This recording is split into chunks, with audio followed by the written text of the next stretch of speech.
Assalamualaikum semuanya. Semoga kalian semua dalam keadaan sehat dan dilancarkan rezekinya. Amin ya robbal alamin. Suatu hari sang raja bermimpi di bawah rumah Abu Nawas tersimpan harta karun berupa intan dan permata. Keesokan paginya sang raja memanggil penasehat istana. Ia pun kemudian menanyakan arti mimpinya semalam. Penasehat kerajaan yang memang tidak suka dengan Abu Nawas memanfaatkan kesempatan ini dengan melancarkan rencana jahatnya. Mungkin harta karun itu memang ada di rumah Abu Nawas, Baginda. Bagaimana kalau rumah Abu Nawas kita bongkar saja? Usul penasehat istana. Entah kenapa sang raja mau saja menuruti usulan tersebut. Baiklah, kumpulkan beberapa prajurit dan pergilah ke rumah Abu Nawas untuk menggali tanah di bawah rumahnya. Si penasehat istana dan beberapa prajurit segera pergi ke rumah Abu Nawas. Namun setibanya di sana, ternyata Abu Nawas sedang tidak ada. Mereka hanya menjumpai istri dan anak-anaknya Abu Nawas.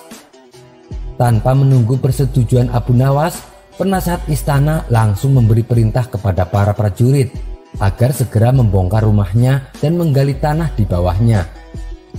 Istri Abu Nawas tak berani melarang. Ia hanya bisa menatap sedih bersama anak-anaknya. Setelah puas mengobrak-abrik rumah Abu Nawas, mereka tak menemukan apa-apa. Kemudian penasehat istana dan para prajuritnya langsung balik ke istana tanpa meminta maaf, apalagi mengganti kerugian yang dialami keluarganya Abu Nawas. "Bagaimana? Apakah kamu menemukan harta karunnya?" tanya Baginda Raja. "Tidak ada, Yang Mulia. Kami sudah berusaha menggalinya, tapi tak menemukan apa-apa," jawab penasehat istana dengan tersenyum puas.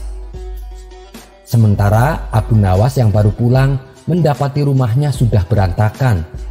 Terlihat juga raut kesedihan pada istri dan anak-anaknya. "Apa yang sudah terjadi? Siapa yang telah melakukan ini?" tanya Abu Nawas geram. Sang istri pun lalu menceritakan yang melakukannya adalah prajurit istana bersama penasehatnya. "Alasannya apa mereka menghancurkan rumahku?" tanya Abu Nawas bertambah geram. Kata penasehat istana, "Itu suruhan Baginda Raja. Raja berdalih tadi malam bermimpi di bawah rumah kita terdapat harta karun. Tapi setelah mereka menggalinya, mereka tidak menemukan apa-apa," sahut istrinya. Sejenak Abu Nawas terdiam mendengar cerita tersebut. "Kurang ajar, aku harus membalaskan semua perbuatan ini," batin Abu Nawas dalam hati. Jangankan memberi ganti rugi, meminta maaf pun tidak, sungguh keterlaluan. Antara sakit hati dan kecewa bercampur jadi satu. Sampai Abu Nawas tak bisa berpikir bagaimana cara membalaskan dendamnya. Makan malam yang disediakan oleh istrinya pun tidak disentuhnya. Nafsu makannya hilang terbawa emosi yang sulit terpendam. Keesokan harinya, Abu Nawas melihat makan malamnya yang tidak disentuh telah dikerubungi oleh banyak lalat. Dari situlah muncul ide untuk membalaskan dendamnya. Ia pun segera menyuruh istrinya untuk mengambilkan plastik dan pentungan dari besi. Lalat-lalat yang sedang mengerubungi makanannya dimasukkan ke dalam plastik. Setelah dirasa mendapatkan banyak lalat, Abu Nawas pun pergi ke istana menghadap sang raja. Melihat kedatangan Abu Nawas, sang raja sempat kaget. Begitu juga dengan penasehat istana yang ada di sampingnya. "Ada perlu apa, Abu Nawas?" tanya sang raja. "Ampun Paduka Yang Mulia, hamba ingin melaporkan ada tamu-tamu yang tak diundang tanpa izin telah memasuki rumahku dan berani memakan makananku," kata Abu Nawas. "Siapakah tamu-tamu tidak diundang itu, wahai Abu Nawas?" tanya Baginda Raja. "Lalat-lalat ini, Baginda Yang Mulia," balas Abu Nawas sambil menunjukkan plastik yang penuh berisi lalat. "Hamba meminta keadilan, Baginda," sambung Abu Nawas. "Lalu keadilan macam apa yang kau inginkan dariku?" ujar Baginda Raja. Hamba hanya menginginkan izin tertulis dari baginda sendiri agar hamba bisa dengan leluasa menghukum lalat-lalat yang nakal ini, ucap Abu Nawas memulai tipu muslihatnya. Akhirnya Raja Harun dengan terpaksa membuat surat izin yang isinya memperkenankan Abu Nawas memukul lalat-lalat itu dimanapun mereka hinggap. Setelah mendapat izin tertulis itu, Abu Nawas mulai membuka plastiknya. Lalat-lalat itu pun berterbangan ke sana kemari. Dengan menggunakan tongkat besi yang dibawanya dari rumah, Abu Nawas mengejar dan memukuli lalat-lalat itu. Ketika hinggap di kaca, Abu Nawas dengan tenang dan leluasa memukul kaca itu hingga pecah. Kemudian vas bunga nan indah juga ikut terkena pukul dan pecah. Akhirnya hanya dalam beberapa menit seluruh perabot istana hancur berkeping-keping. Dan ketika lalat itu menempel di baju penasehat istana, Abu Nawas memukulnya berkali-kali sampai-sampai penasehat istana tersebut jatuh pingsan. Melihat hal itu, Raja Harun tidak bisa berbuat apa-apa kecuali menyadari kekeliruannya yang telah dilakukan terhadap Abu Nawas dan keluarganya. Ia terlalu gampang menyetujui usulan penasehat istana tanpa memikirkan nasib orang lain. Dan setelah merasa puas, Abu Nawas pun pamit pulang. Sementara barang-barang kesayangan Raja Harun al-Rasyid banyak yang hancur. Penasehat istana yang tidak suka dengan Abu Nawas juga merasakan akibatnya. Ia pingsan karena dipukul berkali-kali oleh Abu Nawas. Bukan cuma itu saja, sang raja juga menanggung rasa malu. Kini dia sadar betapa kelirunya telah berbuat semena-mena kepada Abu Nawas. Kisah selanjutnya. Sebagai rasa syukur ayam betina kesayangannya bertelur, baginda raja ingin menyelenggarakan sayembara. Sayembaranya pun cukup sederhana. Raja hanya ingin bertanya mana yang lebih dulu, telur atau ayam. Semuanya boleh mendaftar, dari pejabat istana sampai rakyat jelata. Barang siapa yang bisa menjawab pertanyaan itu akan mendapatkan imbalan yang amat menggiurkan, 1 pundi penuh dengan uang emas. Tetapi bila tidak bisa menjawabnya, maka akan mendapatkan hukuman. Aturan main sayembara itu ada 2. Pertama, jawaban harus masuk akal. Yang kedua, peserta harus mampu menjawab sanggahan dari baginda raja sendiri. Undian yang cukup beresiko ya teman-teman. Pada kondisi susah begini, sayembara seperti itu pastinya mengundang banyak peminat. Tapi sayang beribu sayang, karena hukuman yang berat bila gagal menjawab, maka hampir semua penduduk Baghdad tidak ada yang berani mendaftar. Mengingat beratnya hukuman yang akan dijatuhkan, maka hanya 3 orang yang nekat mengikuti sayembara itu. Hei Abu Nawas, Paduka Raja mengadakan sayembara. Apa kau tidak ikut mendaftar? Tanya tetangganya. Sayembara apa itu? Abu Nawas balik bertanya penasaran. Paduka Raja mengajukan pertanyaan, mana lebih dulu, ayam atau telur? Tapi syaratnya peserta harus bisa menjawab sanggahan raja. Kalau berhasil menjawabnya, maka 1 pundi uang emas akan didapatkan. Sebaliknya, bila tidak bisa menjawab, maka akan menerima hukuman berat, ujar tetangganya. Oh begitu, lalu sudah berapa peserta yang ikut mendaftar? Tanya Abu Nawas.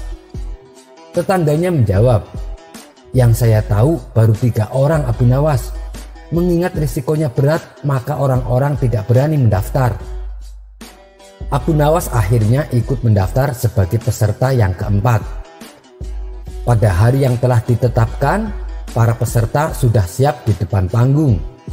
Banyak warga ramai ingin menyaksikan siapakah yang beruntung akan mendapatkan pundi-pundi uang emas itu. Baginda duduk di atas panggung. Beliau memanggil peserta pertama. Peserta pertama maju dengan penuh percaya diri. Baginda pun memulai pertanyaannya. Manakah yang lebih dulu, telur atau ayam? Tentu saja telur, Baginda yang mulia, jawab peserta pertama. Apa alasannya? Tanya Baginda lagi. Bila ayam lebih dulu itu tidak mungkin, karena ayam berasal dari telur, kata peserta pertama menjelaskan.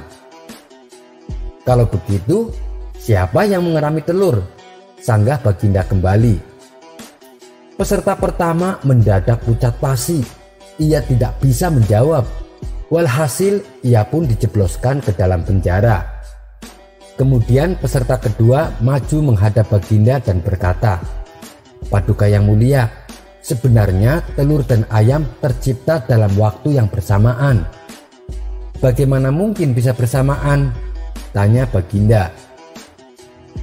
"Bila ayam lebih dulu itu tidak mungkin, karena ayam berasal dari telur. Bila telur lebih dulu itu juga tidak mungkin, karena telur tidak bisa menetas tanpa dierami," ujar peserta kedua dengan mantap. "Tapi bukankah ayam betina tak bisa bertelur tanpa ayam jantan?" sanggah Baginda memojokkan. Peserta kedua pun bingung dan tak bisa berkata apa-apa. Ia lalu dijebloskan ke dalam penjara. Lalu giliran peserta ketiga. Ia berkata kepada Baginda Raja, "Tuanku yang mulia, sebenarnya ayam tercipta lebih dulu daripada telur." "Sebutkan alasanmu," tanya Baginda Raja. "Menurut hamba, yang pertama tercipta adalah ayam betina," kata peserta ketiga meyakinkan. "Lalu bagaimana ayam betina bisa beranak seperti sekarang, sedangkan ayam jantan tidak ada?" tanya Baginda memancing. "Ayam betina bisa bertelur tanpa ayam jantan. Telur dierami sendiri, lalu menetaskan anak ayam jantan. Kemudian anak ayam jantan menjadi dewasa dan mengawini induknya sendiri." Peserta ketiga berusaha menjelaskan. "Bagaimana bila ayam betina mati sebelum ayam jantan yang sudah dewasa sempat mengawininya?" tanya Baginda Raja memojokkan. Peserta ketiga pun tidak bisa menjawab sanggahan Baginda Raja. Ia pun dimasukkan ke penjara seperti kedua peserta sebelumnya.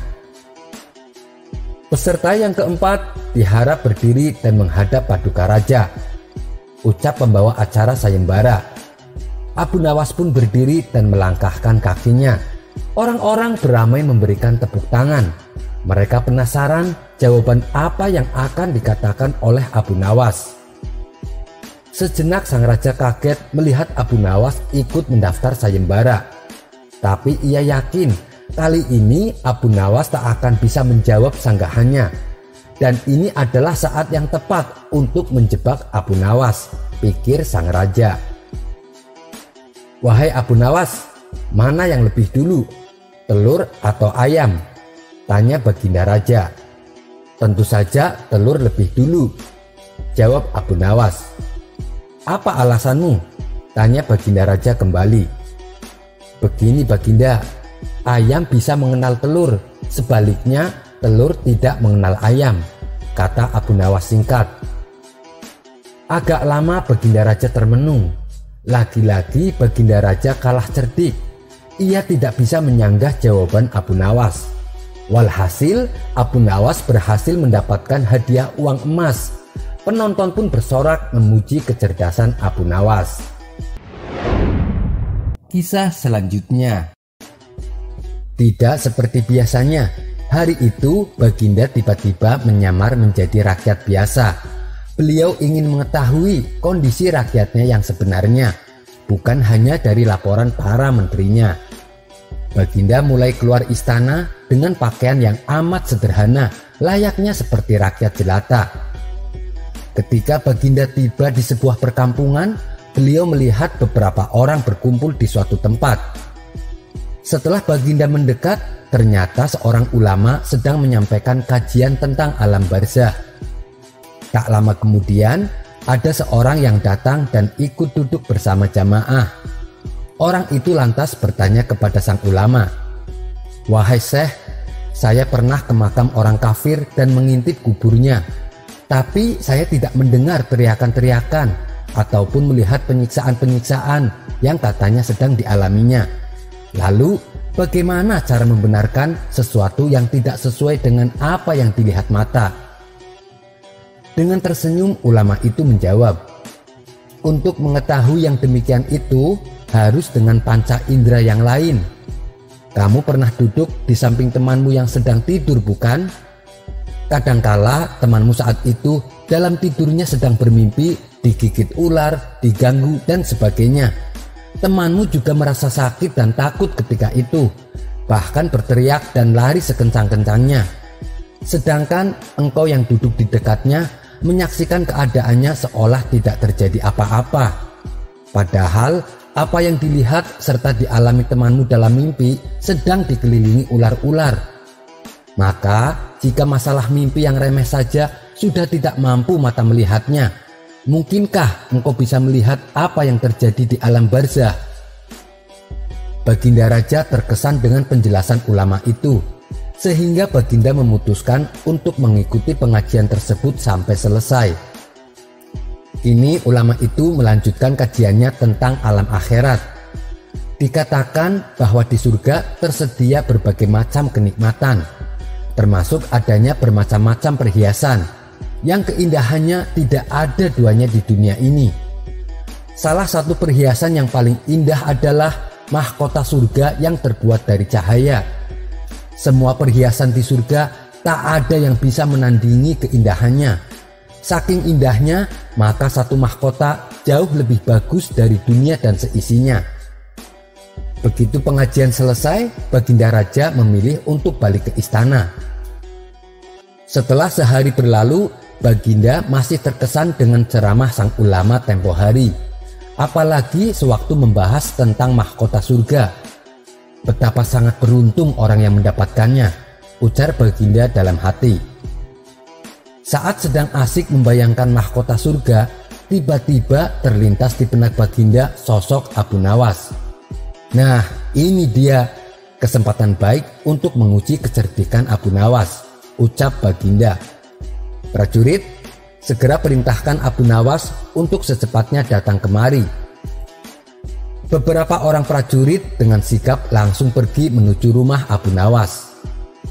Setelah Abu Nawas tiba di istana, Baginda Raja langsung mengajaknya duduk di sampingnya. Begini Abu Nawas, kemarin saya mendengar ceramah seorang ulama tentang alam barzah. Ia juga bercerita tentang keindahan surga dan segala perhiasannya. Dan yang paling menyita perhatianku adalah mahkota surga yang terbuat dari cahaya. Dalam hati Abu Nawas berkata, pasti akan ada permintaan yang aneh-aneh lagi nih dari Baginda. Dan ternyata dugaan Abu Nawas benar. Ia disuruh pergi ke surga mengambilkan mahkota untuk Baginda. Apakah engkau sanggup Abu Nawas? Tanya Baginda Raja. Saya sanggup Baginda yang mulia, tapi ada syaratnya, tukas Abu Nawas. Sebutkan syarat itu, kata Baginda Raja. Saya minta Baginda menyediakan pintunya supaya saya bisa masuk ke dalam surga. Pintu apa itu? Tanya Baginda belum mengerti. Pintu alam akhirat Baginda yang mulia, jawab Abu Nawas. Apa itu? Tanya Baginda ingin tahu. Pintu alam akhirat yaitu kiamat Paduka yang mulia. Masing-masing alam mempunyai pintu.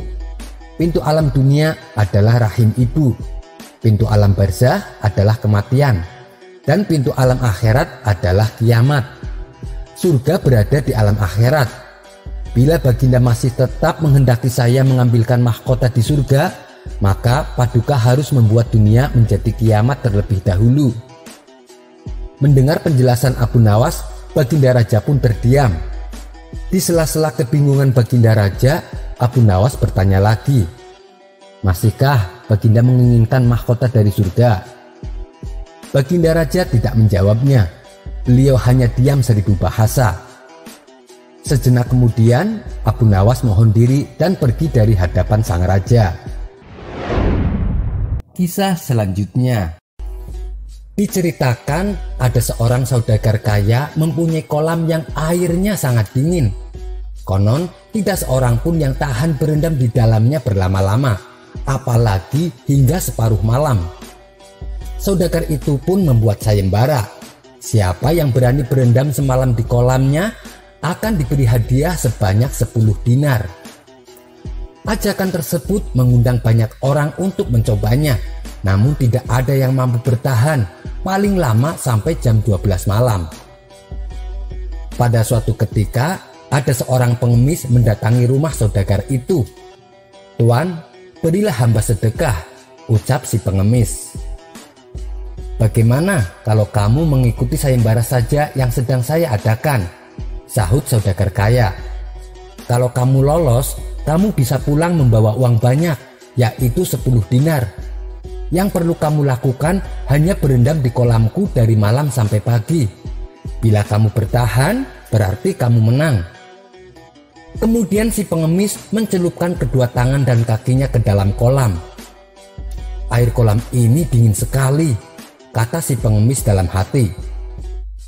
"Baiklah tuan, akan kucoba," jawab si pengemis. "Kalau begitu, nanti malam kamu bisa berendam di situ," kata si saudagar. Pada malam harinya, si pengemis datang lagi ke rumah saudagar kaya untuk menerima tantangannya. "Sekarang sudah jam 8 malam. Silahkan kamu berendam di dalam kolam itu. Tapi kamu tidak boleh keluar sebelum jam 6 pagi, ucap saudagar kaya itu. Masuklah si pengemis ke dalam kolam. Menjelang tengah malam, ia pun mulai merasakan kedinginan sampai tidak tahan lagi dan ingin rasanya keluar. Tetapi karena mengharap hadiah 10 dinar, ditahannya maksud itu sekuat tenaga. Ia kemudian berdoa kepada Allah agar airnya tidak terlalu dingin. Ternyata doanya dikabulkan. Ia tidak merasa kedinginan sama sekali. Kira-kira sekitar jam 2 pagi, anak si pengemis datang menyusul. Ia khawatir jangan-jangan bapaknya mati kedinginan. Namun hatinya sangat gembira ketika melihat bapaknya masih hidup. Kemudian ia pun menyalakan api di tepi kolam dan menunggunya sampai pagi. Waktu sudah menunjukkan jam 6 pagi. Si pengemis langsung keluar dari kolam dan buru-buru menemui si saudagar untuk meminta upahnya. Namun saudagar itu menolak membayar. "Aku tidak mau membayar karena anakmu membuat api di tepi kolam. Wajar saja bila kamu tidak kedinginan." Si pengemis tidak mau kalah. "Panas api itu tidak sampai ke badan saya, Tuan. Selain apinya jauh, saya kan berendam di dalam air. Masa iya api bisa masuk ke dalam air?" "Aku tetap tidak mau membayar upahmu," kata saudagar itu ngotot. "Sekarang terserah kamu sajalah. Mau melapor atau berkelahi denganku?" tantangnya. Dengan perasaan kecewa, pengemis itu pun pulang ke rumah. Sudah kedinginan setengah mati, tapi tidak mendapatkan upahnya. Keesokan harinya, ia pun datang ke istana untuk mengadukan penipuan itu kepada seorang hakim. Hakim itu malahan membenarkan sikap saudagar kaya tersebut. Lantas ia berusaha mengadu ke pejabat istana lainnya. Namun ia tetap saja disalahkan juga. "Kemana lagi aku mengadukan nasibku ini?" kata si pengemis dengan nada putus asa. Terpaksa ia kembali pulang dengan harapan kosong. Di sepanjang perjalanan ia terus menangisi nasibnya.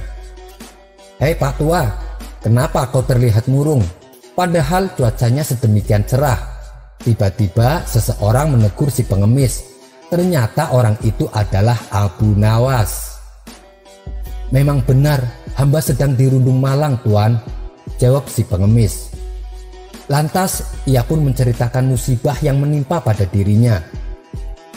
"Oh, jadi itu penyebabnya," tukas Abu Nawas.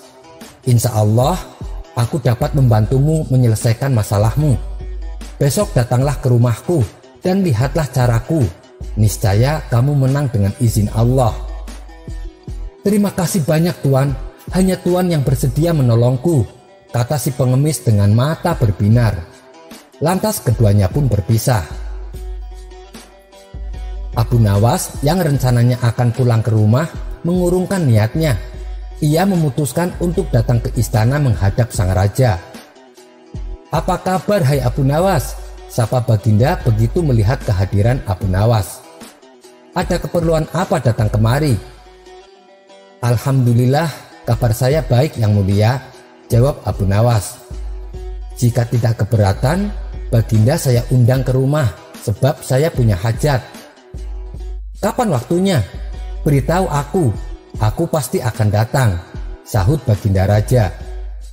Hari Senin jam 7 pagi tuanku, jawab Abu Nawas. Baiklah, nanti hari Senin aku datang ke rumahmu.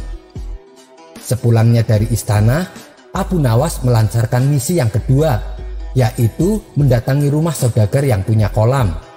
Setelah itu, Abu Nawas pergi ke rumah hakim dan pembesar-pembesar lainnya yang pernah dihubungi oleh si pengemis. Kepada mereka, Abu Nawas menyampaikan undangan untuk datang ke rumahnya Senin depan. Singkat cerita, hari Senin pun tiba. Rumah Abu Nawas telah penuh dengan tamu undangan, termasuk Baginda Raja. Setelah semuanya terkumpul, Abu Nawas minta izin untuk pergi ke belakang rumah. Ia kemudian menggantung tinggi-tinggi sebuah periuk besar yang berisi beras pada sebuah pohon. Ia juga menyalakan api di bawahnya. Tunggu punya tunggu, Abu Nawas masih saja di belakang rumah. Maka Baginda pun memanggil Abu Nawas. "Hai Abu Nawas, nasinya sudah masak belum?" Ia pun menjawab, "Tunggulah sebentar lagi Baginda." Baginda pun bersabar dan duduk kembali. Namun ketika matahari telah sampai ke ubun-ubun, ternyata Abu Nawas tak juga muncul di hadapan para tamu. Perut mereka mulai merasakan keroncongan, menunggu hidangan Abu Nawas yang tak kunjung matang. "Hei Abu Nawas, bagaimana dengan masakanmu itu? Aku sudah lapar," kata Baginda tak sabar. "Sebentar lagi Baginda," sahut Abu Nawas. Baginda mencoba bersabar. Ia kemudian duduk kembali. Tetapi ketika waktu zuhur sudah hampir habis, tak juga ada hidangan yang keluar. Baginda sudah mulai tak sabar lagi. Ia pun menyusul Abu Nawas di belakang rumahnya, diikuti para tamu-tamu lainnya. Mereka penasaran apa sesungguhnya yang dikerjakan oleh Abu Nawas. Ternyata Abu Nawas sedang mengipas-ngipas api di tungkunya. "Hei Abu Nawas, mengapa kamu membuat api di bawah pohon seperti itu?" tanya Baginda. "Hamba sedang menanak nasi Baginda, sebentar lagi juga matang," jawab Abu Nawas. "Menanak nasi? Mana periuknya?" tanya Baginda heran. "Ada tuanku," jawab Abu Nawas sambil mengangkat mukanya ke atas. "Ada?" tanya Baginda. "Mana?" Ia mendongakkan wajahnya ke atas mengikuti telunjuk Abu Nawas. Terlihat di atas sana sebuah periuk besar bergantung jauh dari tanah. "Hei Abu Nawas, sudah gilakah kamu?" tanya Baginda Raja. "Memasak nasi bukan begitu caranya. Periuk di atas pohon, apinya di bawah. Kamu tunggu 10 hari pun beras itu tidak bakalan jadi nasi. Atau jangan-jangan kamu sengaja mau mempermainkan aku lagi ya?" hardik Baginda Raja. "Begini Baginda," Abu Nawas berusaha menjelaskan perbuatannya. Ia pun menceritakan seorang pengemis yang telah ditipu saudagar kaya. Si pengemis tidak mendapatkan upah atas tantangan yang berhasil ia lakukan. "Tantangan apa itu?" tanya Baginda ingin tahu. "Berendam di kolam semalaman Baginda yang mulia," balas Abu Nawas. "Tapi sayang, saudagar kaya itu mengingkari janjinya. Alasannya anak si pengemis membuat api yang jaraknya jauh dari pinggir kolam. Apakah masuk akal api itu bisa menghangatkan si pengemis yang sedang berendam di kolam? Tapi saat si pengemis meminta keadilan kepada hakim dan para pejabat istana, mereka malah membenarkan sikap saudagar kaya itu. Sekarang Baginda lihat sendiri, apakah mungkin beras yang ada di periuk atas sana bisa masak menjadi nasi, sedangkan apinya ada di bawah tanah jauh dari periuk?" Baginda Raja menjawab, "Boro-boro bisa menjadi nasi, airnya jadi panas saja tidak mungkin." "Nah, itulah maksud perbuatan hamba Paduka yang mulia," ujar Abu Nawas. hamba hanya meminta keadilan untuk si pengemis itu. Dan mereka yang telah menzalimi si pengemis, semuanya ada di sini, berkumpul bersama Baginda di rumah saya." Saudagar kaya itu wajahnya mendadak menjadi pucat pasi. Ia tidak dapat membantah kata-kata Abu Nawas. Begitu pula dengan hakim dan para pejabat istana. "Sekarang begini saja," kata Baginda Raja. Saudagar itu harus membayar si pengemis 10 kali lipat, yaitu 100 dirham, dan dihukum selama 1 bulan karena telah berbuat salah kepada orang miskin. Sementara hakim dan para pejabat istana yang terlibat masing-masing dihukum 4 hari karena berbuat tidak adil dan menyalahkan orang yang benar. Begitulah cara unik Abu Nawas dalam menyelesaikan persoalan. Si pengemis pun berterima kasih kepada Abu Nawas karena ia bukan hanya mendapat 10 dinar, melainkan 100 dinar, 10 kali lipat dari jumlah yang tak ia duga. Kisah selanjutnya. Meski dikenal memiliki tingkah konyol dan kadang nyeleneh, akan tetapi di balik itu semua Abu Nawas ternyata memiliki kecerdasan yang membuat semua orang menjadi kagum, termasuk Baginda Raja sendiri. Sebagai seorang pemimpin negeri, Baginda tak segan-segan memanggil Abu Nawas hanya untuk membantu memecahkan masalah kenegaraan. Suatu hari, ketika Abu Nawas sedang bersantai di rumahnya, tiba-tiba datang beberapa prajurit kerajaan. Mereka meminta Abu Nawas untuk menghadap Baginda di istana. Abu Nawas pun segera bergegas menuju ke istana bersama para prajurit tersebut. Setibanya di istana, Baginda Raja Harun al-Rasyid mengutarakan maksud dari dipanggilnya Abu Nawas. "Wahai Abu Nawas, aku memanggilmu karena aku butuh solusi akan sebuah masalah yang cukup serius." "Mohon ampun Paduka yang mulia, kiranya apa yang bisa saya bantu?" tanya Abu Nawas. Baginda mengatakan jika dirinya telah mendapat laporan tentang seorang saudagar kaya yang kikir dan menolak untuk membayar zakat. Mendengar cerita rajanya itu, Abu Nawas kemudian memberi solusi. "Mengapa Baginda tidak panggil saja dia ke istana, kemudian masukkan saja dia ke penjara?" saran Abu Nawas. "Wahai Abu Nawas, sebenarnya bisa saja aku berbuat begitu. Akan tetapi, apakah ada cara yang lebih baik atau yang lebih bijak untuk menyadarkannya, sehingga tidak harus langsung menghukumnya? Karena bagaimanapun juga, dulu sebelum menjadi saudagar, ia merupakan seorang yang sangat rajin bersedekah dan selalu membayar zakat tepat pada waktunya," jelas Baginda Raja. Abu Nawas sejenak terdiam. "Kalau begitu, hamba minta waktu 3 hari untuk memikirkan caranya," kata Abu Nawas.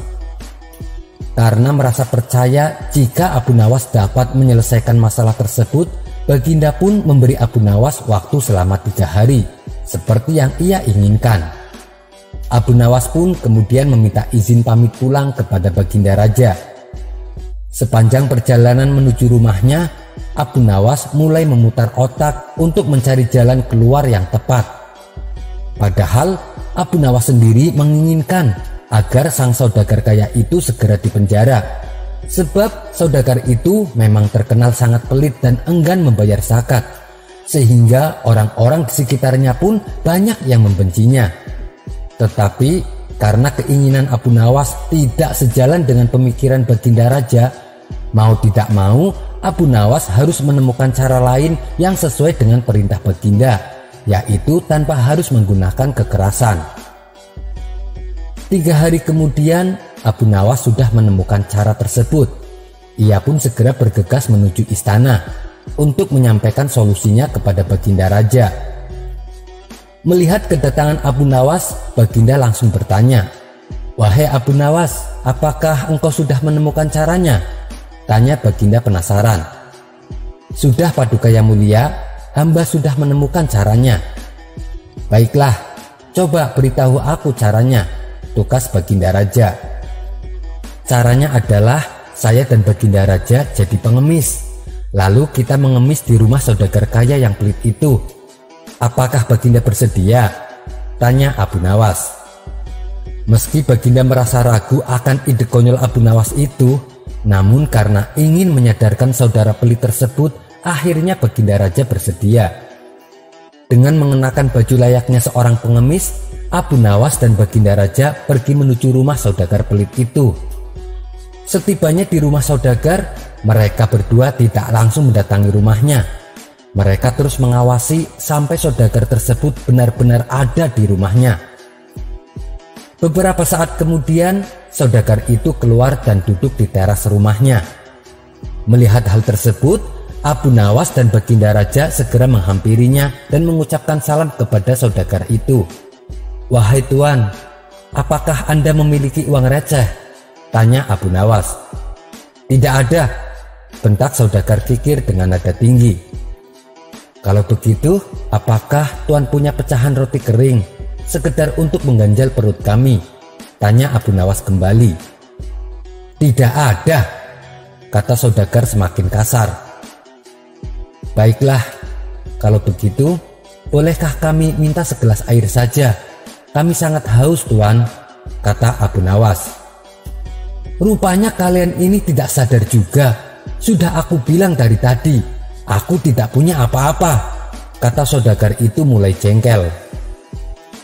Saat itu Abu Nawas pun langsung mengeluarkan ide cerdiknya. "Kalau Tuan tidak punya apa-apa, mengapa Tuan tidak jadi pengemis saja seperti kami?" usul Abu Nawas. Berkat perkataan Abu Nawas, wajah saudagar itu terlihat pucat, antara marah, kesal, tersinggung, sedih, bercampur aduk menjadi satu. Saudagar itu hanya terdiam. Ia teringat akan masa lalunya yang sangat miskin namun rajin bersedekah. Berbeda dengan kehidupannya yang sekarang. Ia sudah menjadi kaya raya, tapi malah menjadi seorang yang kikir, bahkan tidak pernah membayar zakat. Seketika itu juga tuan saudagar itu meneteskan air matanya. Ia pun mulai menyadari sifat kikirnya itu. Melihat saudagar itu menangis, Baginda Raja lantas berkata, "Bagaimana? Apakah sekarang engkau memilih menjadi orang kaya atau orang yang miskin? Jika ingin kaya, maka rajinlah bersedekah dan bayarlah zakat. Tapi jika tidak mau kaya, mengemislah saja seperti orang ini," kata Baginda Raja sambil menunjuk Abu Nawas. Kemudian Abu Nawas membaca sepenggalan ayat Al-Quran tentang pedihnya azab bagi orang-orang yang enggan mengeluarkan zakat. Hal ini membuat tuan saudagar semakin menangis tersengguk-sengguk. Dalam kesedihannya itu, tuan saudagar merasa sangat terkejut begitu mengetahui jika salah seorang pengemis di depannya adalah Baginda Raja. Sehingga mulai saat itu juga saudagar kikir itu berubah menjadi orang yang baik dan dermawan. Ia pun rajin untuk bersedekah, membayar zakat, dan menjadi peduli dengan orang-orang sekitarnya. Kisah selanjutnya. Dikala seseorang sedang jatuh cinta, maka apapun rela dilakukan demi membahagiakan pujaan hatinya. Ibarat pepatah mengatakan, "Laut luas kan ku seberangi, gunung tinggi akan ku daki." Karena begitu besarnya pengaruh rasa cinta, setiap waktu selalu teringat dengan kekasihnya. Ingin rasanya selalu bersama, menghabiskan waktu berdua. Namun apa jadinya bila kekasih yang didambakan ternyata akhirnya menjadi milik orang lain? Tentunya hal ini menyesak di dada.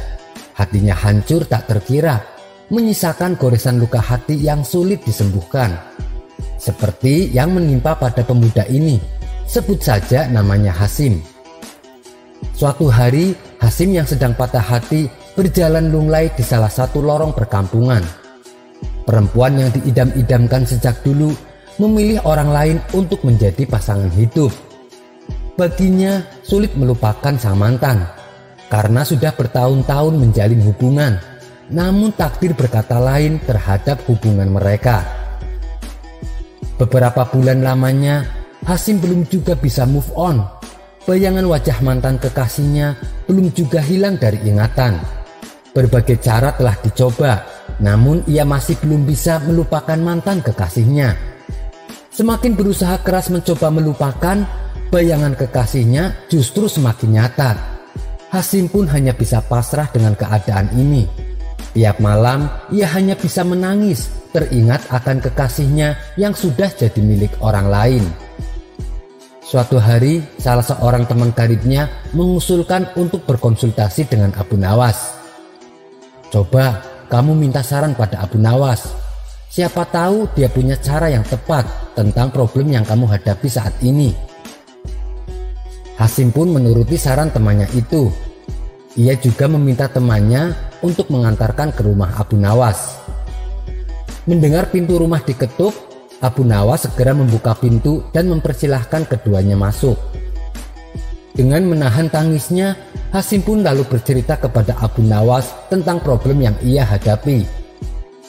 Abu Nawas terlihat manggut-manggut mendengar keluh kesahnya. Setelah beberapa saat, suasana terasa hening. Tiba-tiba Abu Nawas menggebrak meja lalu berkata, "Kamu sedang dilanda patah hati." Tingkah Abu Nawas ini sempat membuat Hasim dan temannya kaget setengah mati. Sampai-sampai Hasim sejenak lupa dengan patah hatinya karena kaget. Lukanya memang amat dalam. Tapi tenang saja, selepas keluar dari rumah ini, dengan cepat kamu pasti melupakannya, ujar Abu Nawas. Sambil menggeser kursi agak maju sedikit, Abu Nawas membisikkan ke telinga Hasim, "Kamu beruntung. Sebab cepat atau lambat mantan kekasihmu itu bakalan mati. Untung saja kalian berdua tidak jadi menikah." Hasim pun kaget. Dalam lubuk hatinya ia berkata, "Alhamdulillah, beruntung sekali hambamu ini ya Allah." Sementara temannya Hasim yang duduk di sampingnya tidak tahu dengan apa yang Abu Nawas bisikan. Saat itu juga wajah Hasim kembali ceria. Ia sudah bisa mulai tersenyum kembali. Karena merasa telah mendapat pencerahan dari Abu Nawas, Hasim dan temannya pun pamit pulang. Lalu keduanya berjalan keluar rumah. Hasim yang telah terobati patah hatinya berjalan di depan agak cepat dengan penuh bahagia. Sementara teman karibnya sengaja melambatkan langkahnya karena penasaran dengan jawaban Abu Nawas. Melihat Hasim sudah agak jauh, ia pun bertanya kepada Abu Nawas, "Apa yang Anda bisikan kepada Hasim sehingga dengan mudahnya ia bisa kembali ceria?" "Aku katakan cepat atau lambat mantan kekasihnya itu bakalan mati," jawab Abu Nawas.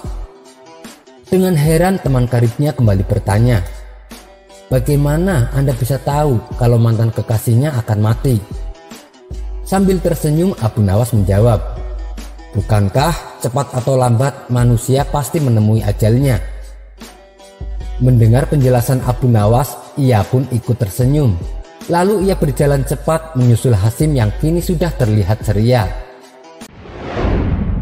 Kisah selanjutnya. Konon di zaman Raja Harun al-Rasyid, sebelum ada yang namanya toilet, mereka menggunakan sungai untuk buang hajat. Suatu ketika, sang raja merasa perutnya sedang sakit dan sudah tidak bisa lagi untuk diajak kompromi. Seketika itu juga raja meminta para pengawal untuk mendampinginya ke sungai demi menuntaskan hajatnya.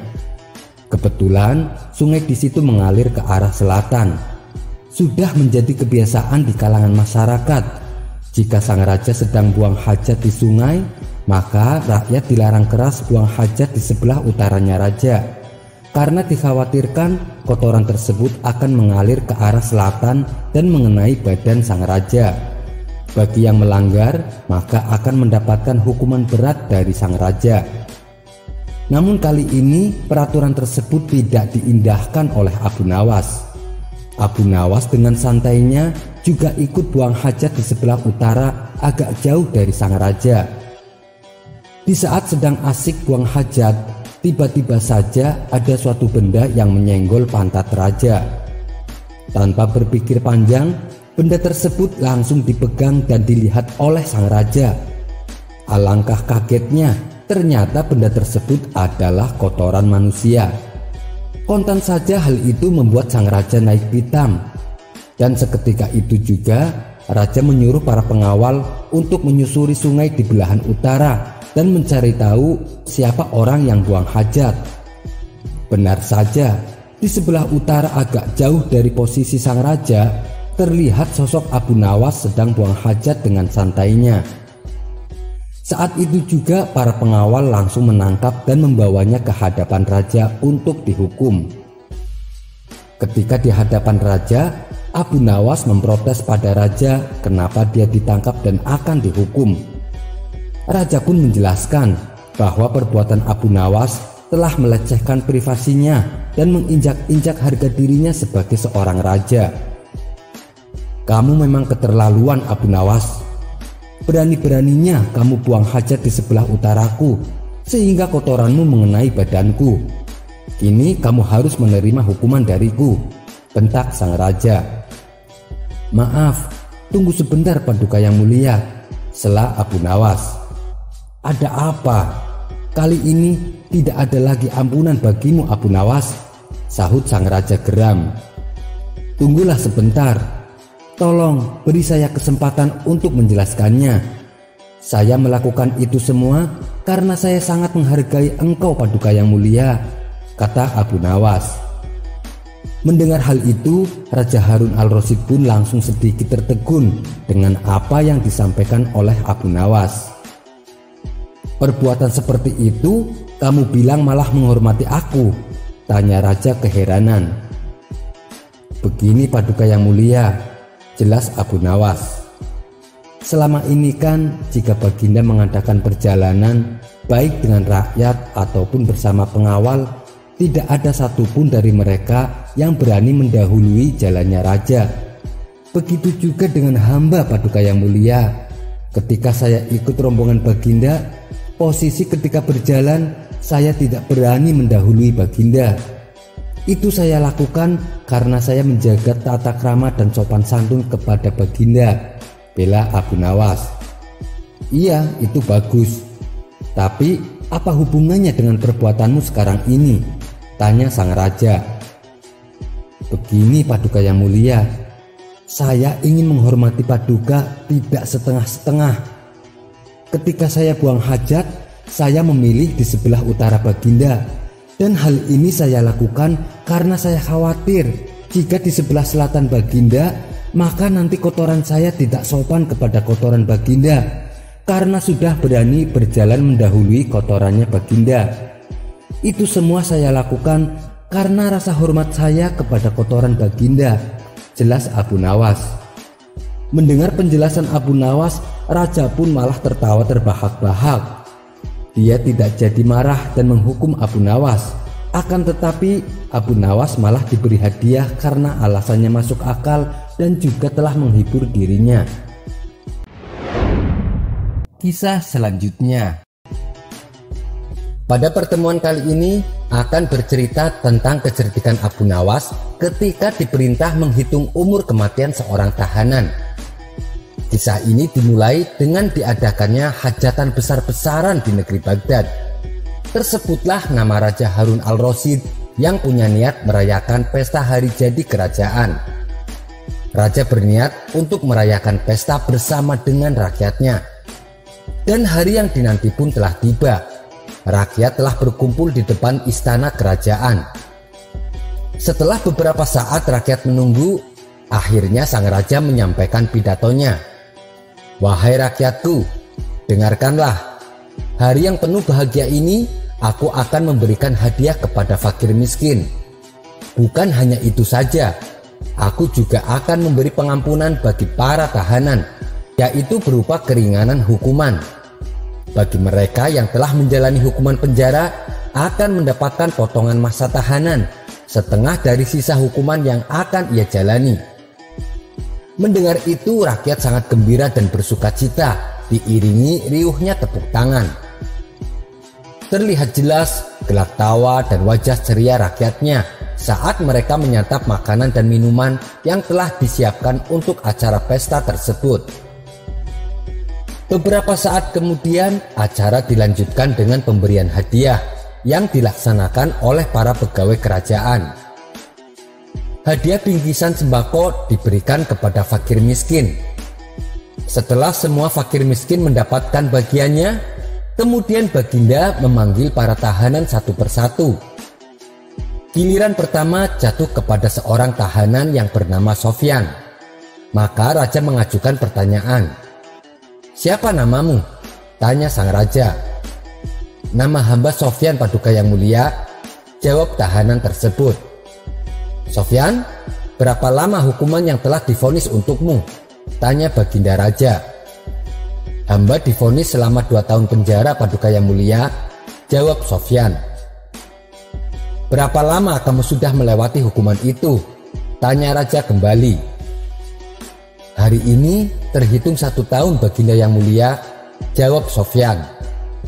"Wahai Sofyan, ketahuilah, karena hari ini adalah hari bahagia untuk semua rakyat Baghdad, maka sisa hukumanmu yang tinggal setahun aku potong setengahnya. Jadi kamu hanya akan menjalani 6 bulan penjara," ujar baginda raja. "Terima kasih Paduka Yang Mulia," jawab Sofyan dengan penuh gembira. Selanjutnya tahanan kedua dipanggil menghadap baginda raja. "Siapa namamu?" tanya baginda raja. "Nama saya Ali Paduka Yang Mulia." "Wahai Ali, berapa tahun hukuman yang telah dijatuhkan kepadamu?" Dengan wajah sedih Ali pun menjawab, "Hamba divonis hukuman seumur hidup hamba Paduka Yang Mulia." Jawaban Ali membuat baginda bingung bagaimana cara memutuskan. Sedangkan ia sudah berjanji akan mengurangi setengah dari sisa hukuman yang akan dijalani. Akan tetapi baginda tidak tahu kapan Ali akan meninggal. Dalam kebingungannya itu, tiba-tiba baginda teringat si cerdik Abu Nawas. Ia pasti bisa menyelesaikan masalah yang rumit ini. "Prajurit, panggil Abu Nawas ke sini secepatnya," perintah baginda raja. Tidak berapa lama, Abu Nawas yang juga ikut hadir di acara itu segera maju ke depan untuk menghampiri baginda raja. "Wahai Abu Nawas, aku sebagai raja kalian harus bertindak adil terhadap keputusanku. Aku harus memberi keringanan hukuman kepada Ali. Namun bagaimana aku tahu sisa umur Ali? Sekarang beri aku nasihat terbaikmu. Bagaimana cara mengampuni Ali terkait sisa masa tahanannya?" pinta sang raja. Sejenak Abu Nawas terdiam. Ia pun juga merasa bingung, sebab tidak ada seorang pun yang bisa tahu kematian orang lain. Jangankan kematian orang lain, kematiannya sendiri pun tidak akan bisa tahu, karena itu sudah menjadi rahasia Allah. Kemudian Abu Nawas memejamkan matanya. Setelah lama berpikir, tiba-tiba keluar ide yang cemerlang dari otak seorang Abu Nawas. "Saya tahu caranya baginda Yang Mulia, itu mudah saja." Seketika baginda langsung kegirangan. "Apa itu caranya? Cepat katakan," desak baginda raja. "Paduka tahu kan cara berpuasanya Nabi Daud?" tanya Abu Nawas. "Iya, saya tahu. Sehari puasa, sehari tidak. Sekarang puasa, besoknya tidak. Besoknya puasa lagi, lalu besoknya lagi tidak puasa, dan seterusnya. Tapi apa hubungannya dengan solusi masalah ini?" tanya baginda heran. Abu Nawas lalu menjelaskan, "Justru itu solusi yang tepat untuk Ali baginda Yang Mulia. Sehari di penjara, sehari tidak. Sekarang di penjara, besoknya tidak, dan begitu seterusnya. Hal ini berlaku sepanjang hidup Ali." Baginda raja pun tertegun dengan solusi yang Abu Nawas jelaskan. "Kamu memang benar-benar cerdas Abu Nawas. Sebagai rasa terima kasihku, kamu saya kasih hadiah sekantong keping emas." Setelah acara pesta bubar, Abu Nawas pun pulang dengan membawa hadiah dari sang raja. Kisah selanjutnya. Suatu hari ada seorang pencuri yang sangat lihai di kota Baghdad, sehingga sering membuat cemas dan gusar penduduknya. Berbagai cara telah ditempuh untuk dapat menangkap si pencuri, namun nihil, tak ada hasil sama sekali. Sang pencuri tetap saja tidak dapat ditemukan. Tentu saja hal ini semakin membuat khawatir penduduk di sana. Sampai suatu ketika ada salah satu saudagar kaya yang mengadakan sayembara untuk menangkap pencuri tersebut. Sebelumnya saudagar itu telah kehilangan hartanya akibat dicuri. Ia berjanji akan memberikan seluruh harta yang telah dicuri darinya bagi siapa saja yang berhasil menemukan si pencuri. Sebab saudagar kaya itu merasa penasaran, sebenarnya siapa pencuri yang begitu lihai mencuri hartanya. Begitu sayembara ini diumumkan, tentu saja sangat banyak penduduk yang berpartisipasi. Bagaimana tidak? Hadiah yang ditawarkan begitu menarik perhatian mereka. Namun apa yang terjadi? Tetap saja tidak ada yang berhasil mengungkap siapa pencurinya. Sampai akhirnya sang hakim memutuskan untuk meminta bantuan kepada Abu Nawas. Ya, Abu Nawas memang terkenal dengan akal cerdiknya. Hampir semua permasalahan dapat ia pecahkan dengan cara yang unik. Mendengar berita tersebut tentu saja membuat si pencuri menjadi takut dan khawatir, sebab ia tahu betul siapa itu Abu Nawas. Dia juga sempat berpikir untuk kabur melarikan diri ke kota lain. Namun dia abaikan pikiran itu, karena menurutnya melarikan diri hanya akan membuat penyamarannya terbongkar dan membuatnya sulit untuk mencuri di kota itu lagi. Aku harus berhati-hati. Jangan sampai terjebak tipu muslihat Abu Nawas, ujar si pencuri dalam hati. Keesokan harinya Abu Nawas meminta semua penduduk untuk berkumpul di balai kota. Tidak boleh ada yang tidak datang, semuanya wajib hadir. Setelah semua penduduk berkumpul termasuk si pencuri, kemudian Abu Nawas berkata dengan lantang, "Wahai para penduduk kota, kali ini aku akan memberikan kalian masing-masing sebuah tongkat sakti yang telah aku beri mantra. Tongkat ini harus kalian kembalikan kepadaku besok pagi di pengadilan kota. Tapi ketahuilah bahwa tongkat ini akan bertambah panjang 5 cm ketika dipegang oleh si pencuri. Dan bagi yang tongkatnya berubah bertambah panjang 5 cm, maka dialah pencurinya." Untuk membuktikan kesaktiannya, Abu Nawas mengarahkan tongkat itu ke sebuah pohon. Secara tiba-tiba, pohon tersebut langsung meledak dan tumbang ke tanah. Penduduk kota yang hadir pun merasa takjub dengan apa yang telah mereka saksikan. Mereka mengira telah melihat kekuatan luar biasa yang terdapat pada tongkat Abu Nawas. Tanpa mereka sadari bahwa pohon itu sebenarnya telah ditaburi bubuk mesiu peledak oleh istri Abu Nawas. Dan ketika mendapat isyarat dari Abu Nawas, sang istri menyalakan api ke arah sumbu mesiu untuk meledakkannya. Hal ini tentu saja membuat hati si pencuri menjadi semakin takut dan panik. Sebelum pertemuan berakhir, Abu Nawas membagikan satu persatu tongkatnya kepada seluruh penduduk kota. Rupanya Abu Nawas sudah menyiapkan banyak tongkat dengan ukuran panjang yang sama. Setibanya di rumah, si pencuri mulai merasa gelisah. Dia terus berpikir bagaimana caranya agar tidak ketahuan identitasnya. Sampai akhirnya sebelum tidur dia menemukan cara yang menurutnya tepat. Ia pun segera mengambil tongkat itu dan memotongnya 5 cm. Dengan begitu tongkatnya tidak akan bertambah panjang 5 cm. Si pencuri pun akhirnya dapat bernafas dengan lega, sebab dia berpikir telah menemukan cara tepat untuk mengelabui Abu Nawas. Pada pagi harinya, satu persatu penduduk menyerahkan tongkat mereka untuk diperiksa panjangnya oleh Abu Nawas. Dengan penuh percaya diri, si pencuri juga menyerahkan tongkatnya kepada Abu Nawas. Setelah itu, dengan wajah ceria, ia meninggalkan tempat itu. Namun belum sempat ia pergi jauh, tiba-tiba Abu Nawas menyuruh pengawal untuk menangkapnya. Kemudian si pencuri dihadapkan kepada Abu Nawas. "Selama ini ternyata kamu pencurinya," kata Abu Nawas. "Kamu telah membuat resah penduduk kota." "Apa buktinya? Jangan asal main tuduh," sanggah si pencuri mencoba mengelak. "Buktinya adalah tongkat kamu berkurang 5 cm, balas Abu Nawas.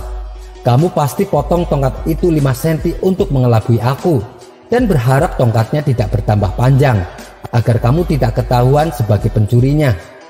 Tapi ketahuilah, mana ada tongkat bisa panjang dengan sendirinya. Itu kan hanya tipu muslihat saya untuk mengungkap siapa pencurinya." Sadar justru dirinya yang telah dikelabui Abu Nawas, si pencuri pun akhirnya pasrah dan mengakui perbuatannya. Kemudian ia dimasukkan ke dalam penjara untuk mendapatkan hukuman. Sementara harta saudagar kaya yang disimpan pencuri diberikan kepada Abu Nawas sebagai hadiahnya. Namun karena kebijaksanaannya, Abu Nawas menyerahkan sebagian harta curian itu kepada keluarga si pencuri, dan sebagian lagi dia gunakan untuk dirinya, serta dibagikan kepada orang-orang di sekitarnya yang membutuhkan.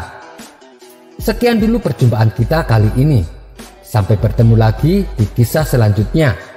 Terima kasih yang sudah subscribe dan setia menonton channel ini. Wassalamualaikum warahmatullahi wabarakatuh.